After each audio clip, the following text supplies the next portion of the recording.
You're listening to Science and Saucery, a show dedicated to adding life to your years.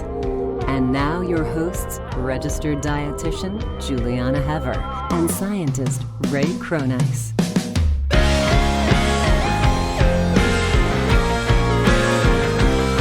again. Hi, Juliana. Hello, Raymond James. How are you doing today? I'm good. How are you? Doing great. 3 points makes a straight line, and this is our third show. I guess we get to stop counting soon, but right now it still feels like a big deal.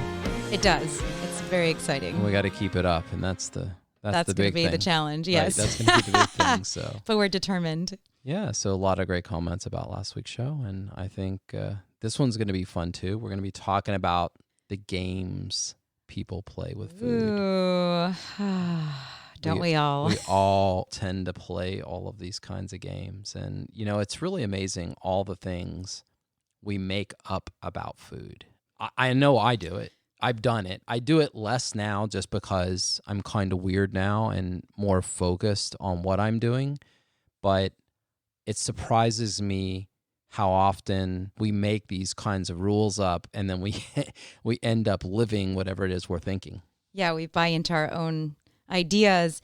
But I think it's not only us imposing those on ourselves. I think that society has a whole slew of rules and games that we learn and we're taught and we're socialized into that pop up all day long, every single day. Yeah, and it's really, kind of interesting. I mean, these last, couple of shows, and I think a few more that we've planned out, have to do with these kinds of rules of eating or society's concept of eating. We talked about last time, vegan versus plant-based and how sometimes that subtle difference in definition, how that impacts how people perceive food and what they do. But, ultimately, when we're talking about a lifestyle transformation, we're talking about health span and we're talking about creating those new habits. And we talked about, moderation being a stumbling block, at least one of those stumbling blocks.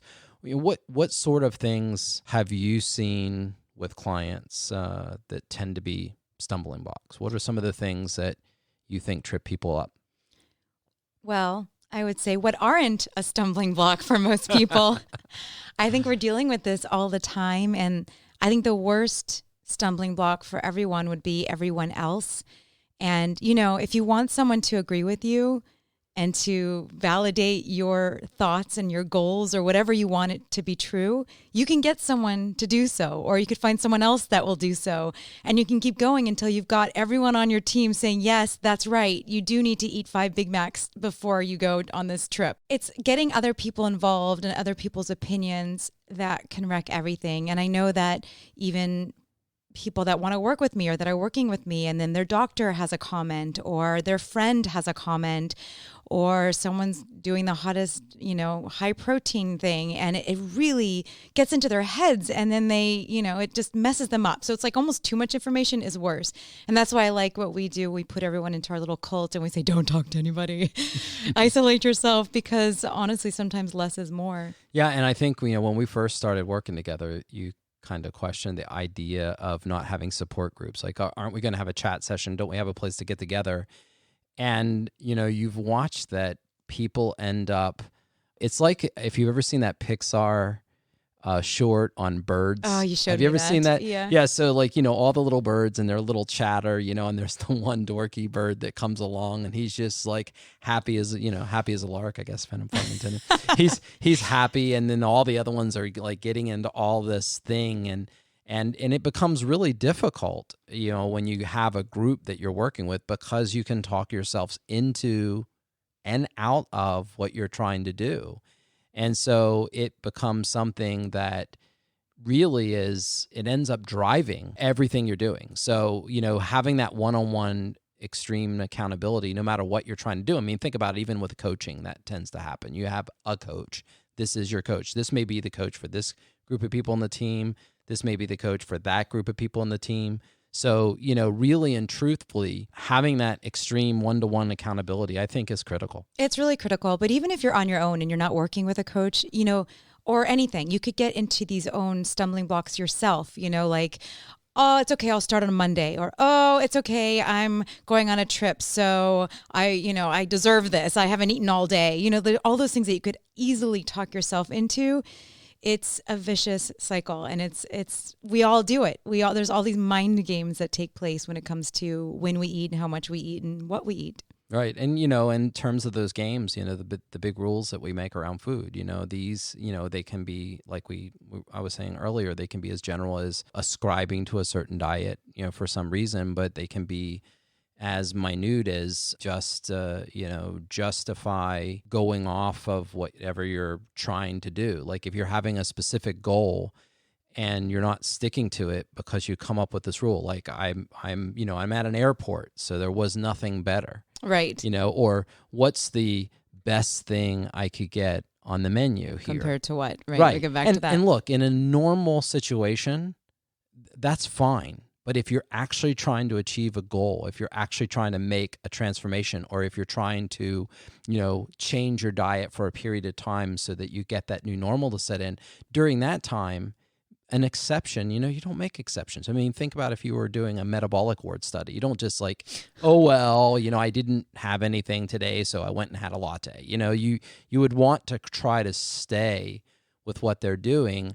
But then, the rules go from that kind of a restrictive for a reason, right, sort of to the other extreme where people start becoming food Nazis and food police. They just tend to go through and it just starts feeling smarmy. It does feel smarmy, and it gets kind of extremist too, because you can get on either side of the spectrum. And you love to compare that. You always love to talk about, especially when we were doing our cookbook, about recipes versus dining out. And it's from those people. Do you really want people. to get me started on this one? Yeah, I do. Go, Raymond, go. Yeah. So, the recipes, I'm always talking about this, recipes versus eating out. And here's what I mean. Like, generally speaking, when we're eating at home, we have far more control of our plate. And we ought to have things that range from sort of everyday kinds of foods that are extremely healthy to, things that do go on to rare and appropriate. I mean, you might every now and then want to pull out one of the more crazy, plant-based books. Crazy. But here's the thing that's interesting, especially in Facebook groups. This is where I see this, and it drives me insane. I've got to go, for example, to, a Dr. Greger group, and I have to get permission, to have a quarter of a teaspoon of salt in a recipe if it's not approved. I mean, do your recipes use sugar, oil, and salt? Now, never mind. Are you SOS free? Yeah, everyone asks that now. Never mind if it has an oily component, whole food nuts, or a salty component, whether it be a tamari or some other kinds of sauce. Or some sweet component of fruit. And I'm not saying that the whole food versions aren't better, but merely looking at a recipe and seeing salt or seeing oil and immediately throwing a fit or immediately taking out. Like, for example, in our book, one of the things we do is we very strategically use, for example, olive oil in the one recipe, the Cape Cod salad, right? And this. Well, I mean, this was a real big issue with us developing our cookbook together. I was fighting for that extreme part. I wanted to find we both wanted to find the happy middle place between, we wanted to have it flavor filled, and we wanted to have it so everyone feels comfortable eating these healthy foods and not feeling like it's too out of their comfort zone. But it's been interesting, and we were calculating everything. I mean, I think it's a really good exercise for us. Yeah, and again, I want to do that too. I want to stay within a certain bound of what we want to do for a health span diet. I don't think that you need to grab the bottle of olive oil before you start cooking. You know that. I don't do this. And No. I buy olive oil in the little 4-ounce containers. I have a robust olive oil and I have a light one, and I use it only for texture. Because in culinary school, they do teach what the significance of that texture is. And it does have a purpose, and it can be used strategically in a way that doesn't have to be SOS. I mean, the name SOS just implies alert, alarm, caution. If you put this in your mouth, you're going to, this is going to be in. The other side of it is these same people that tend to be completely going crazy on SOS, a lot of times they'll rave about the new vegan restaurant. Okay, Or they'll rave I'm about the new plant-based restaurant. And I'm raising my hand here because I'm guilty. I'm that person. I'm bred of that mentality, and I get anxious even now with you starting to talk about the little bit of olive oil and what the 4 recipes in our book or 3 recipes in the book. Like that still makes me feel that way. And let me really back up and be clear about what point I'm trying to make here. I see a lot of people being 100% strict when they're looking at a list of ingredients in a recipe. And those same people will rave about restaurant food and how amazing or decadent it tastes, even though the ingredients that were used in that recipe likely deviated from their rules. And so my point is, as long as we define carefully what rare and appropriate is about people and places, not time between events, it's okay to make those decadent meals occasionally at home. If it becomes an everyday thing, by definition, it's not rare and appropriate. But one of the problems that we have is that there really is a lack of skills of knowing when you've pushed it too far. And there's a lack of skills of knowing what ingredients to have and how to use it without this extremism of saying, no matter what, the word olive oil can't appear in the list, even if it's a half teaspoon or a teaspoon quantity. And then when it does make a difference because of how it's used, and someone then says, well, it's only a teaspoon, why use it at all? And the answer is because it has a culinary function and it adds an element to the traditional palate that is enjoyable and completely healthy and within bounds. And I know why. I know what the pause is, but several years later, cooking many, many, many meals, that I don't overdo it. No. And it's also true. If someone isn't using salt, I don't want to force them to do it. I mean, I'm not saying that they must do it. What I'm trying to do is get all of those palate senses, the salty, the sweet, the bitter, the oily side, the umami. I want to get those flavors in and make the meal balanced without using an excess of any of them. For example, when we get back from Thailand, we both know that we've been basically, turned into, pickled people. Yeah. We're salted from the inside out, right? So, yes. But it takes a few days, and boom, 10 pounds of or water one comes day, out. yeah. And then, but our tastes, for me, my taste changed significantly over that time. But where I'm going with this is that I recognize that there are these two extremes. So, for example, having these goals of using the minimum amount of sodium so as to not have the hypertensive issue, or the minimum amount of oil so as to not pack on excessive pounds or put too many empty calories in there, but still have all of the culinary enjoyment. This, to me, is very important to do that. And at the same time, every time I eat out at a restaurant, no matter where it is, I just assume that it's kind of a rare and appropriate. And that's important when we're trying to get goals. And, I think when you look at this, you would tend to have been in the past empathetic. Somebody goes off their diet, meaning they have a specific goal. We're starting this week. We're ending, 84 days from now. We're ending 42 days from now. We're on a program. During that time, obviously, I don't use empathy. We substitute humor for empathy. But have you noticed how that's changed since working with me and going away from this? Have you noticed how that's changed the way you look? This was the most there were so many shocking things that I've learned working with you, but 101 in nutrition school is empathy and like caring and, relating to your client and making them feel comfortable and making them feel like it's okay. And, don't worry about perfection.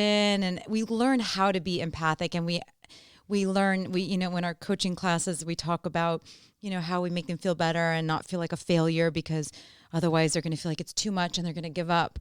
And we do quite the opposite, you and I, with our clients now. And I've noticed a significant difference in the outcome. So instead of me supporting and cheering on a client who is doing mediocre, and we talked about mediocrity last time, and it was okay. They were doing okay, but it wasn't like now where, when someone sends us a group text and they'll be like, oh, something happened. And I'd be like, my first instinct is to go, oh no, it's okay. You'll get back on today. And you whip them with the text slap and whip them out from where they were and completely shift gears and completely kind of take them off the track that they were on. And you're very funny. You can be mean, but it's really fun. It's always funny and it's always in good, it's not mean in nature. It's like a reality check. Right. We do humor and listen, it works. Listen, empathy, if a person has a general issue, if a person has a thing that's outside of their control, empathy is all we have for them. And that's where it needs to happen. And so I can't completely fault healthcare for being so empathetic in how they're doing it. But in terms of something that's completely in your control, what you swallow today is completely in your control. And so since that's the case, what I would rather do is let's just laugh at the stupid things that we do. I mean, these are these games we play with ourselves. We play these games. We play with these games, and then you just never get there.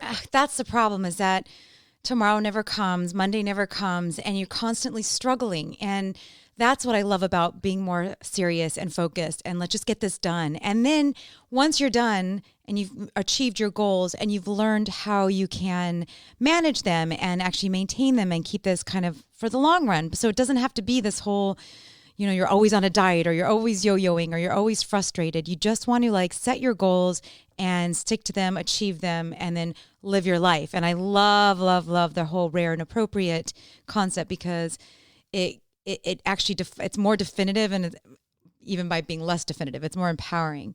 But I think the worst or the biggest challenge for a lot of people where the most of these games come in is when traveling, because you're almost set up for having to dine out or having to find something healthier. Usually it's a business trip or you're with your family on a vacation. So why do you think it is? And what are your tips for people that are traveling in terms of games and anti-gaming themselves? Yeah, so in terms of travel, I think this is really where we feel entitled. I would say if there's anything about my diet, my new diet over the last, 10 years, eating this way for the last 10 years, if there's anything that is reminiscent of how I used to feel about food, it would be when I travel, because I think food is certainly the universal social lubricant.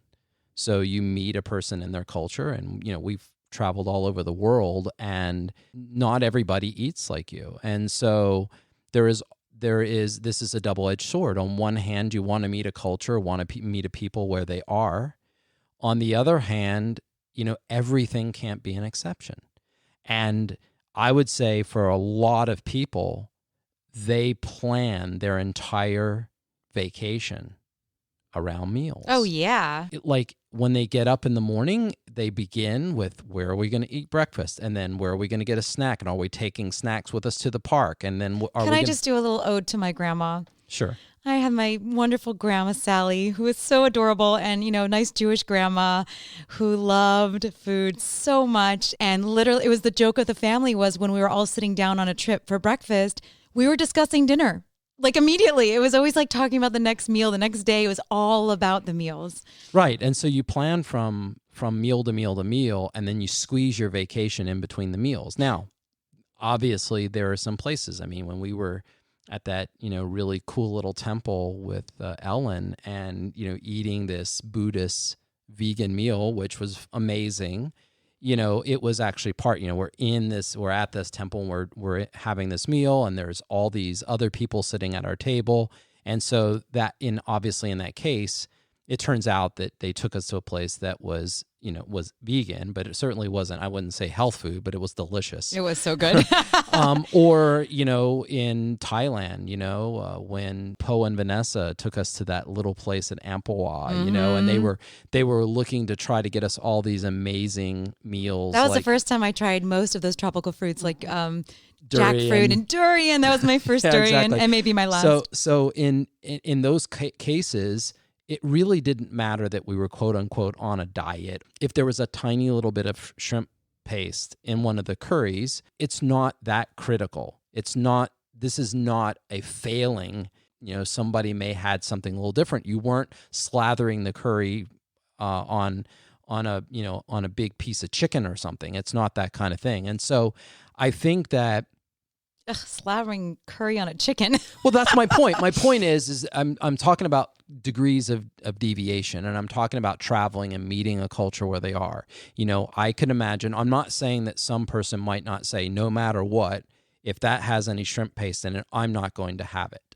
And that's okay for them to have that attitude. I'm not saying they must change. What I am saying is that at the same time, compared to what, we talked about that before, compared to what someone would have eaten in that culture, the fact that one little curry paste has a tiny little shrimp paste in it is not the end of the world. That's not what's causing, for those people that are ideological vegan, that's not what's really causing the problems. If everybody was only having that every now and then, their goals would be met. But what I am saying is that when we go to those cultures, when we look at these things, when we look at these deviations, whether it's that sort of thing, which is purely on an ideological line, or whether it's the oil and salt, which is on a health line, the fact of the matter is that traveling in general becomes a place where people have troubles because they're not completely in control of their food. Now, if you're on a program, if you've started with us, this is a note to self, if you ever become a client of ours, and you're doing this travel and it's right in the middle of lifestyle transformation, then there's no excuses. There's no excuses. We can have clients all over the world. We do. We have some clients in Australia right now. We've had clients in Sweden. We've had clients all over the place. And those people eat accordingly. They eat the same kinds of foods. Maybe we have to exchange an ingredient or a brand name for this or that, but it's pretty much the same. So what I'm saying is that, when we look at this concept that travel automatically gives you a pass, right? If you go with that attitude that says travel already means that every meal is going to be rare and appropriate. And by the way, rare and appropriate, we've said that is about people and places, not time between events. In other words, don't say I'm going to have a quote unquote cheat day every Saturday or every other Saturday. It better say rare and appropriate, because it may be that rare and appropriate meal comes 3 days in a row. You might be a place where this is a place where you'll never be before. This is a cultural you'll never see again, or some special event where now is the time.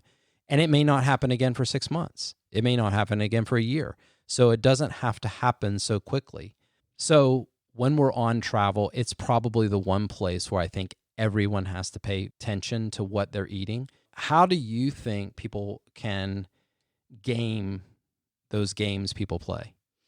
When I was a personal trainer, I was given little things. This was many, many years ago. I was given this thing called the Sport Brain. And it was like the first kind of pedometer. This is way back when, like this is the last millennium, like 1999 or something.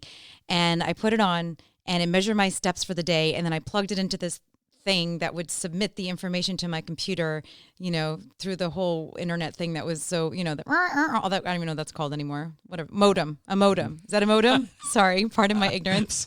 Sound effects. I'm not the techie person here, Juliana obviously. doing modem. So anyway, I was so excited by having some accountability on this Sport Brain that it was like, oh my gosh, every day I wanted to run more and go for runs and walk more and get more steps. And I just wanted to see these beautiful numbers pop up on the screen. Like it just drove me. It drove me so hard. I did my first and only marathon because I was so pumped up by this. So I think I'm saying this because having accountability or having something that you feel like is a goal, it's like gaming your mind. It's teaching yourself, I'm going to do one more lap. I remember I was living in West Hollywood and I would do the streets in Beverly Hills, these gorgeous streets with these beautiful homes. And I would go up and down these streets and I learned exactly like how to run many, many more miles by playing with the games on one more block. So it's the same thing with food. You make you do your rare and appropriate. So if you are going on that vacation, and you're not in the middle of our program, because that's just unacceptable. But if you're going on your vacation, then that is your rare and appropriate. Or if you are at a temple in China and you have this amazing meal, that was our rare and appropriate. So having the rules for yourself that are going to work and that are going to excite you and inspire you is ideal. Or having accountability to someone, having a coach, having not usually a friend, that's usually harder, but I like, I like using food journals, or I like using apps now.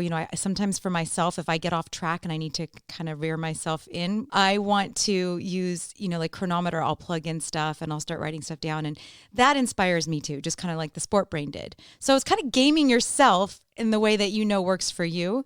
So finding stuff that matter to you, finding stuff that excite and inspire you, or finding accountability. Those are my 3 top tips for dealing with these mental games that we all deal with. These games are always, it's interesting how we do this. It's interesting that we make so much up. We invent a world around us, and we then end up living to that world. Yeah, we do. Do you think that we all tell ourselves stories about food? Yes, I think everything about food is stories. I think we've made up so many things, so many stories about food, and what we end up doing with those stories is we justify and rationalize what it is we're eating then.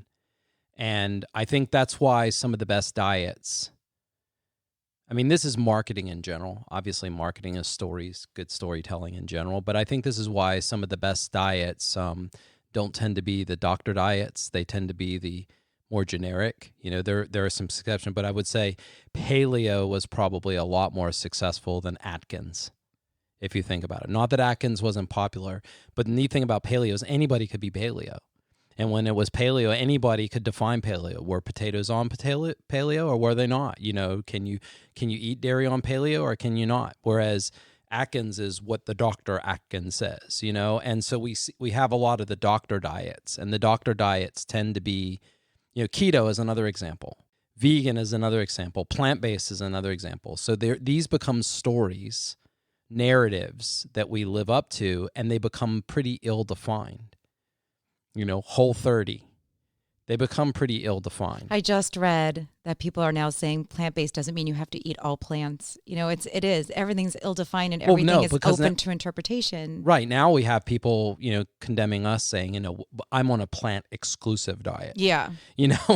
Because they don't want to say... My plant diet is better than yours. Yeah, they won't want to say vegan because they're not talking about the ideology. Whether they are or not is not the point. And then at the same time, they want to be very adamant that it's exclusively plants, Can't we all just get along? I really love the food triangle for that, because it takes all of that talk out and it really looks at just food. Right, and the food triangle is that. It's another story. And what we tried to do with the food triangle, when I was working with David Sinclair, a longevity researcher at Harvard, and Andrew Bremer, who is now up at NIH, when we were talking about food and saying, this protein, carbs, and fat isn't working.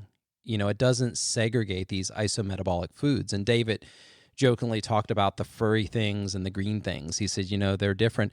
So as we started defining the food triangle, what we were looking at is, what is the distribution of phytonutrients? What is the distribution of fiber? What is the distribution of amino acids or protein concentration?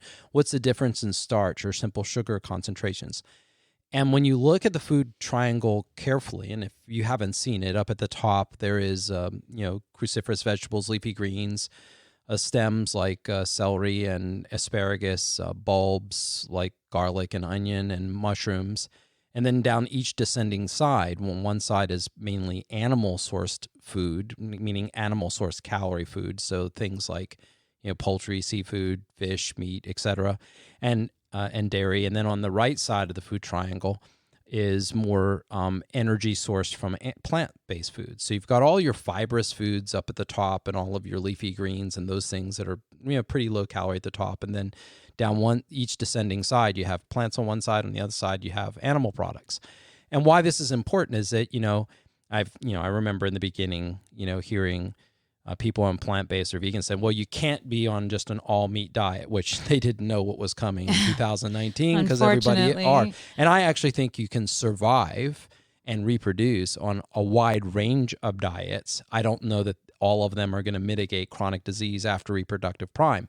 But bringing it back to the story of the food triangle, the idea that bottom feeding, which are the most calorie-dense things, and if you look at recipes, we see this at the bottom. We should do a whole show sometime just on the food triangle. But at the bottom, we have, say, steak and potatoes, burgers and fries, pasta and meat sauce, and, curry and rice. So we're always combining those together. And if you have limited access to food, it's either economically scarce or it's environmentally scarce, eating that way is actually a great way to maximize your caloric intake and to get enough of both short-term calories, the glucose calories that you're burning now, and the fat calories that you're going to burn later. Our problem today is we have unlimited access, so that story doesn't work. Bottom feeding ends up becoming going straight to your bottom, So, and then, when you're eating on the left side in a paleo diet, we know what the story that goes around this is the ancestral, we're hunter-gatherers, etc. I don't think what we ate in the past really matters from a health span. And the same thing goes for the vegan side. As I say, we primarily ate plants, we're descendants of primates, of gorillas don't eat meat. All these stories that everybody's saying don't get to the basis of what should we eat to optimize health span. In other words, not what can we eat and survive, what did we eat, that doesn't matter too much. We have an unlimited ability today to construct our diet. I think the food triangle focuses on what can we eat and why each of those reasons make sense. Like why on the paleo, if you're eating on the left side, you're minimizing calories from the right side. So that's why you see them losing weight and getting an initial biochemical boost, like looking better on their blood levels. But there's no question from the research that eating on the right side with whole plant foods is where you see the most, potential for health span. So it explains all of it. It explains why the Mediterranean diet is high in fat but seems to work, and it's a beautiful way to look at it. What's really cool is we came up with a way to organize food that you really get to talk about food again. Oh, because hallelujah. What we do is you talk about food and then define it as protein, and then what does protein? Then what does matter? It doesn't what mean protein? anything. Yeah, We're counting macros, and you get to choose your own macros on this diet. I keep seeing that now pop up because that's like anyone could do it, and it really means nothing. It means nothing. Yeah, and so these stories are important. I think the stories that we tell about food end up being probably the modern game, and it's, we all like to be part of something bigger than ourselves, the reds, the blues, the purples, the yellows, whatever. Everybody wants to sort of classify and organize. And I think that food, it's natural that we do this, especially because food is so culturally significant. And I think that ultimately what is going to be important is writing your news story. And that's our program as, Lifestyle Reauthored. We write our news story, one that gets you where you want to go. Because if you have this story, if you have the great state of mind, you have the great strategy, there's lots of different diet things, but if you have a story that's broken, you're really not going to get where you want to go. And so since we make up some of our stories, it doesn't really matter if we make up a story that gets us where we want to go or if we make up a story that keeps us from achieving our goals. I mean, it can happen in both directions. But if you don't know where you're going, you end up where you are. Profound. So I think with that profound advice, we can end today's show. All right, well, let's call it a day. And thank you all so much for joining us on this leafy green path to good health. It's always the food. So remember, keep eating right. Thank you for listening to Science and Saucery. For more details about the content in today's show or to contact Juliana and Ray, please visit us at healthspansolution.com.